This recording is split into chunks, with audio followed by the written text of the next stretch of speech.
قوم محمد عربی صلی اللہ علیہ وسلم کے پاس اپنی سفارش لے کر آئے گی کہ پیغمبر ہمیں اس عذاب سے نجات دے.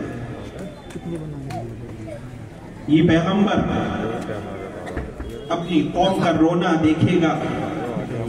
اس سے رہا نہیں جائے، سجدے میں گر جائیں گے. روایت میں آتا ہے کہ ایسا لمبا سجدہ کریں گے، ایسا لمبا سجدہ کریں گے، اللہ تبارک و تعالی سے فریاد کریں گے، درخواست کریں گے، عاجزی کریں گے. اللہ تبارک و تعالی کو اپنے اس محبوب پر، اپنے اس پیغمبر پر، اپنے اس رسول پر ترس آئے گا. اللہ حکم فرمائیں گے، اے محمد ارفع رأسک سل تعطی اشفع تشفع. یہ محمد اٹھو، اپنا سر اٹھاؤ، مانگو تمہیں کیا مانگنا ہے، سفارش کرو تمہیں کس کی سفارش کرنی ہے کہ تمہاری سفارش کو قبول کیا جائے. تو کیا رد عمل ہوگا محمد کا؟ اس سے پہلے تمام پیغمبروں نے یہ کہا، یا ربی نفسی، یا ربی نفسی، یا اللہ ہماری مغفرت فرما دے، ہمیں جنت سے داخل فرما دے، جہنم سے ہماری حفاظت فرما دیجئے. قربان جائیے اس نبی پر، اس پیغمبر پر کہ جس کی امت بنا کر ہمیں اللہ تبارک و تعالی نے دنیا میں بھیجا ہے. وہ سر اٹھائیں گے اور اللہ سے سوال کریں گے، اللہ سے مانگیں گے، یا ربی امتی، یا ربی امتی، یا ربی امتی، کہ اے اللہ تو میری امت کو معاف فرما دے، میری امت کو معاف فرما دے، میری امت کو معاف فرما دے. تو وہ اس حال میں، ایسے حالات میں اللہ کے سامنے بھی اپنی امت کی پرواہ کر رہا ہے، فکر کر رہا ہے. اور قرآن کہہ رہا ہے کہ اللہ تبارک و تعالی نے فرمایا کہ وَكُنْتُمْ عَلَى شَفَا حُفْرَةٍ مِّنَ اللَّهِ فَأَنْقَذَكُم مِّنْهَا، کہ تم تباہی کے جہنم کے تھانے پر تھے، ہم نے تم کو پکڑ کر نکالا. تمہیں نکالنے والے کون ہیں؟ یہ محمد عربی ہے. کہ اگر قیامت میں انہوں نے ہم سے سوال کر لیا، ہم سے یہ پوچھ لیا کہ تم میری امت کی تھے کہ تم نے میرے لیے کیا کیا، تم نے میری تعلیم پر کون سا عمل کیا، تم نے کتنی نمازیں پڑھی، تم نے کیسے اعمال کیے، تم نے کیسے اخلاق کیے، تم نے لوگوں سے کیسے معاملات کیے، تو ہم اس پر کیا. میرے دوستو، آج ہم حالات کا رونا روتے ہیں. ہر طرف یہی ایک گفتگو، صرف ہمارے شہر میں نہیں، ہمارے ملک میں نہیں، پورے عالم میں یہی گفتگو ہے کہ مسلمانوں کے حالات بڑے نازک، کہ مسلمان تباہی کی طرف جا رہا ہے، اس کا کوئی خود سان حال نہیں ہے، اس پہ ظلم کیا جا رہا ہے، اس پہ زیادتیاں کی جا رہی ہیں، اس پر پابندیاں لگائی جا رہی ہیں، ان کی مساجد کو مسمار کیا جا رہا ہے، ان کے عبادت خانوں پر تالے لگائے جا رہے ہیں. یہ ظلم و ستم کیوں ہو رہا ہے؟ یہ ہماری بدعمالیوں کا. اگر ہم صحیح سے اپنے اعمال پر، اپنے اخلاق پر قائم ہو جائے اور صحیح سے مومن بن جائے تو خدا کی قسم اللہ تبارک و تعالی کی نصرتیں اور مددیں آج بھی ہمارے ساتھ کھڑی ہیں. قرآن نے اعلان کیا ہے، قرآن کا اللہ کا پیغام ہے، اللہ کے رسول کا پیغام ہے. قرآن فرما رہے کہ وَأَنْتُمُ الْأَعْلَوْنَ إِن كُنتُم مُؤْمِنِينَ، تم ہی سربلند ہوگے، تم ہی کامیاب ہوگے، کامیابی تمہارے قدم چومے گی اور پورے عالم میں تمہارا ڈنکا بجے گا. لیکن اللہ نے اس کامیابی کے لیے ایک شرط رکھی اور فرمایا ان کنتم مؤمنین، کہ پہلے مومن تو بن جاؤ، ایمان والے تو بن جاؤ. کلمہ پڑھنا صرف کافی نہیں ہے، ان کلمے کے تقاضوں پر عمل نہ کیا. آج ہمارے معاملات خراب ہیں، ہمارے اخلاق خراب، معاملات اور اخلاق کی طرف ہماری کوئی توجہ ہی نہیں. ہم اس کو دین کا حصہ ہی نہیں سمجھتے. ہم سوچتے ہیں کہ ہم نے جمعہ نماز پڑھ لی، یہ زیادہ ہفتے میں نماز پڑھ لی، اور کبھی 5-2 سال میں تھوڑی ہوتی زکات ادا کرتی، وہ سوچتے ہیں کہ دین کے تقاضوں پر ہم نے عمل کر لیا، یہی دین ہے۔ میرے دوستو، یہ حقوق اللہ ہے، یہ اللہ کے حقوق ہیں، ان میں اگر آپ کوتاہی کرو گے تو ہمیں اللہ کی ذات سے امید ہے کہ اللہ تبارک و تعالی اپنے حق کو معاف کر دے گا۔ اور ممکن ہے اللہ چونکہ اپنے بندوں سے ایک ماں سے 70 گنا بڑھ کر زیادہ محبت کرتا ہے، اور اللہ کی ذات سے مایوس بھی نہیں ہونا چاہیے۔ قرآن نے فرمایا لا تقنطوا من رحمت اللہ، کہ اللہ کی ذات سے مایوس نہ ہو، انہ یغفر الذنوب جميعا انہ هو الغفور الرحیم، کہ وہ تو سارے کے سارے گناہوں کو معاف کرنے والا ہے، بخشنے والا ہے۔ تو اس کی ذات سے مایوس نہ ہونا، لیکن اگر ہم نے حقوق اللہ میں کمی کی، اللہ ہمیں معاف کر سکتا ہے، لیکن اگر بندوں کے حق میں کمی کر دی، بندوں کو ستایا، کسی سے بد اخلاقی سے پیش آئے، کسی کے ساتھ معاملات خراب کیے، تو یاد رکھو پھر اللہ بھی تمہیں معاف نہیں کرے گا جب تک وہ بندہ تمہیں معاف نہیں۔ آج ہم نے دنیائی کو سب کچھ سمجھ لیا، دنیا حاصل کرنے کے لیے، دنیا کمانے کے لیے ہم نے نہ حلال کی تمیز رکھی نہ حرام کی تمیز رکھی۔ ہم سوچتے ہیں کہ بس کہیں سے بھی مال آ جائے۔ جناب رسول اللہ صلی اللہ علیہ وسلم فرما رہے ہیں، یاد رکھ لو، کان کھول کر سن لو، میں اپنی طرف سے کوئی گفتگو نہیں کر رہا ہوں، میں آپ کو قرآن کی اور حدیث کی بات بتا رہا ہوں۔ اللہ کے نبی نے فرمایا یأتی علی الناس زمان، کہ لوگوں پر ایک زمانہ ایسا آئے گا کہ انسان کو اس چیز کی پرواہ نہیں رہے گی، بما اخذ من المال ام من حلال او من حرام، کہ وہ مال کو، دولت کو حاصل کرنے میں ایک دوسرے سے سبقت کرے گا، آگے بڑھے گا، اور اسے اس چیز کی پرواہ نہیں ہوگی کہ یہ مال حلال ہے یا حرام ہے، تجوریاں بھرنی ہے، بیلنس بننا ہے اور اپنی جائیداد کو اکٹھا کرنا ہے۔ ایسا زمانہ آئے گا جناب رسول اللہ صلی اللہ علیہ وسلم آج سے 1450 سال پہلے فرما کر چلے گئے۔ تو میرے دوستو، یہ زمانہ آ چکا ہے، اور آپ علیہ السلام نے یہ بھی فرمایا ہے کہ جس نفس کی، جس شخص کی، جس انسان کی پرورش حرام مال سے ہوگی، حرام لقمے سے ہوگی، تو وہ نفس اور وہ جسم وہ جہنم میں جلنے کا زیادہ مستحق ہے۔ تو ہم کتنی ہی نمازیں پڑھ لیں، کتنی ہی عبادات کر لیں، اور کتنے ہی روزے رکھ لیں، کتنی ہی زکاتیں دے دیں، حج پہ حج کر لیں، عمرے پہ عمرے کر لیں، لیکن اگر ہم نے لوگوں کے ساتھ حقوق العباد ہم نے غفلت کے ساتھ ادا کیے، لوگوں کے ساتھ بدتمیزی کے ساتھ پیش آئے، بد اخلاقی کے ساتھ پیش آئے، اپنے معاملات کو خراب رکھا، تو ہماری ساری کی ساری عبادتیں ضائع ہیں۔ آپ نے سنا بھی ہوگا، آپ بیانات میں سنتے ہیں کہ شہید کے بارے میں اللہ تبارک و تعالی کی طرف سے یہ پیغام ہے کہ شہید سیدھا جنت میں جائے، اس سے کوئی حساب و کتاب نہیں ہے۔ کہ کتنا مرتبہ شہادت کا ہے کہ جو شخص اللہ تبارک و تعالی کی راہ میں جان کی قربانی دے دے، تو اللہ تبارک و تعالی اس کا بدلہ، اس کا انعام یہ عطا فرماتے ہیں کہ اس کو ڈائریکٹلی جنت میں داخل فرماتے ہیں۔ لیکن جناب رسول اللہ صلی اللہ علیہ وسلم نے ارشاد فرمایا کہ یہ اللہ کا اور اس شہید کا معاملہ ہے، لیکن اگر اس شہید کے ذمے کسی کا حق ہوگا، اس نے کسی کو ناحق ستایا ہوگا، یا کسی کے ساتھ بد اخلاقی کی ہوگی، یا کسی کا مال غبن کیا ہوگا، یا دھوکے سے اپنا مال بیچا ہوگا، تو اللہ تبارک و تعالی اس شہید کو بھی وہاں پر روک لیں گے کہ پہلے اپنے بندے کا حساب کر، بعد میں تیرا فیصلہ۔ تو آج میں نے جیسے بتایا کہ ہماری یہ امت، ہماری یہ قوم، ہمارا یہ معاشرہ، یہ صرف اور صرف بدعمالیوں کے نتیجے میں اور بد اخلاقیوں کے نتیجے میں اس پریشانی اور مسائل اور مشکلات کا سبب بنا ہوا۔ اگر ہم نے اب بھی اپنے طرز زندگی کو نہیں بدلا، اپنی زندگیوں میں ہم انقلاب نہیں لائے، تو تو یاد رکھو کہ پھر ہم کبھی ترقی کی راہ پر نہیں چل سکتے۔ قرآن نے فرمایا کہ جو قوم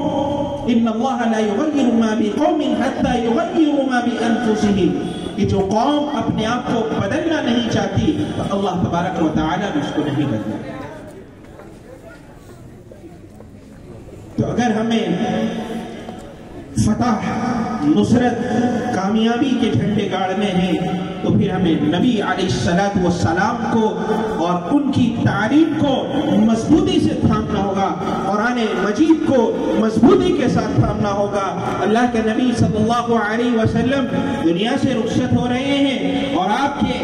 کلمات کیا ہیں؟ آپ فرما رہے ہیں کہ میں تو دنیا سے رخصت ہو رہا ہوں، میں تو جا رہا ہوں، ترکت فیکم امرین، لیکن دو چیزیں تمہارے درمیان چھوڑ کے جا رہا ہوں، لن تضلوا ما ان تمسکتم کتاب اللہ و سنت رسولی، کہ اگر تم نے ان دونوں چیزوں کا مضبوطی کے ساتھ تھام لیا ہے، مضبوطی کے ساتھ پکڑ لیا ہے اور ان پر عمل کر لیا ہے، تو پھر تم کبھی بھی کوئی گمراہ کی طرف نہیں جا سکو گے، کبھی تم ناکامی کی طرف نہیں جا سکو گے۔ اللہ کے رسول صلی اللہ علیہ وسلم نے فرمایا کتاب اللہ و سنت رسولی، کہ نمبر ایک اللہ تبارک و تعالیٰ کی کتاب ہے، قرآن ہے، اور دوسرا میری سنت ہے، کہ جس نے قرآن کو تھام لیا، قرآن کو مضبوطی کے ساتھ پکڑ لیا اور میری سنت پر اس نے عمل کر لیا تو وہ کبھی گمراہی کے راستے پر نہیں جا سکتا، کبھی وہ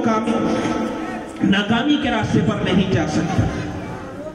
تو آج ہماری ناکامی اور رسوائی کا سب سے بڑا سبب یہ ہے کہ ہم نے اللہ کی کتاب کو، جو دستور انسانیت ہے، جو ایمانیات کا ایک قانون ہے، کہ اس قانون کو چھوڑ دیا ہے، اس راستے کو چھوڑ دیا ہے، اس کتاب کو ہم نے چھوڑ دیا ہے، اس قرآن کو ہم نے چھوڑ دیا ہے، تو تبھی ہم ذلیل اور رسوا اور خاک ہیں۔ صرف قرآن کی تلاوت کرنا کافی نہیں۔ آج ہم بڑے دعوے کرتے ہیں کہ ہمیں تو قرآن سے بڑی محبت ہے، کہ ہم نے قرآن سے محبت کا یہ ثبوت دیا کہ اس کو ادب اور احترام میں اپنے گھروں پر اونچی طاق میں رکھ دیا،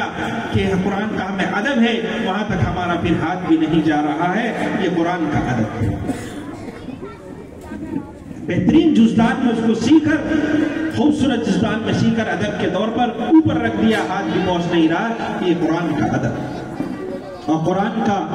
حق کیا ہم ادا کرتے ہیں؟ ہم نے کوئی کاروبار شروع کیا،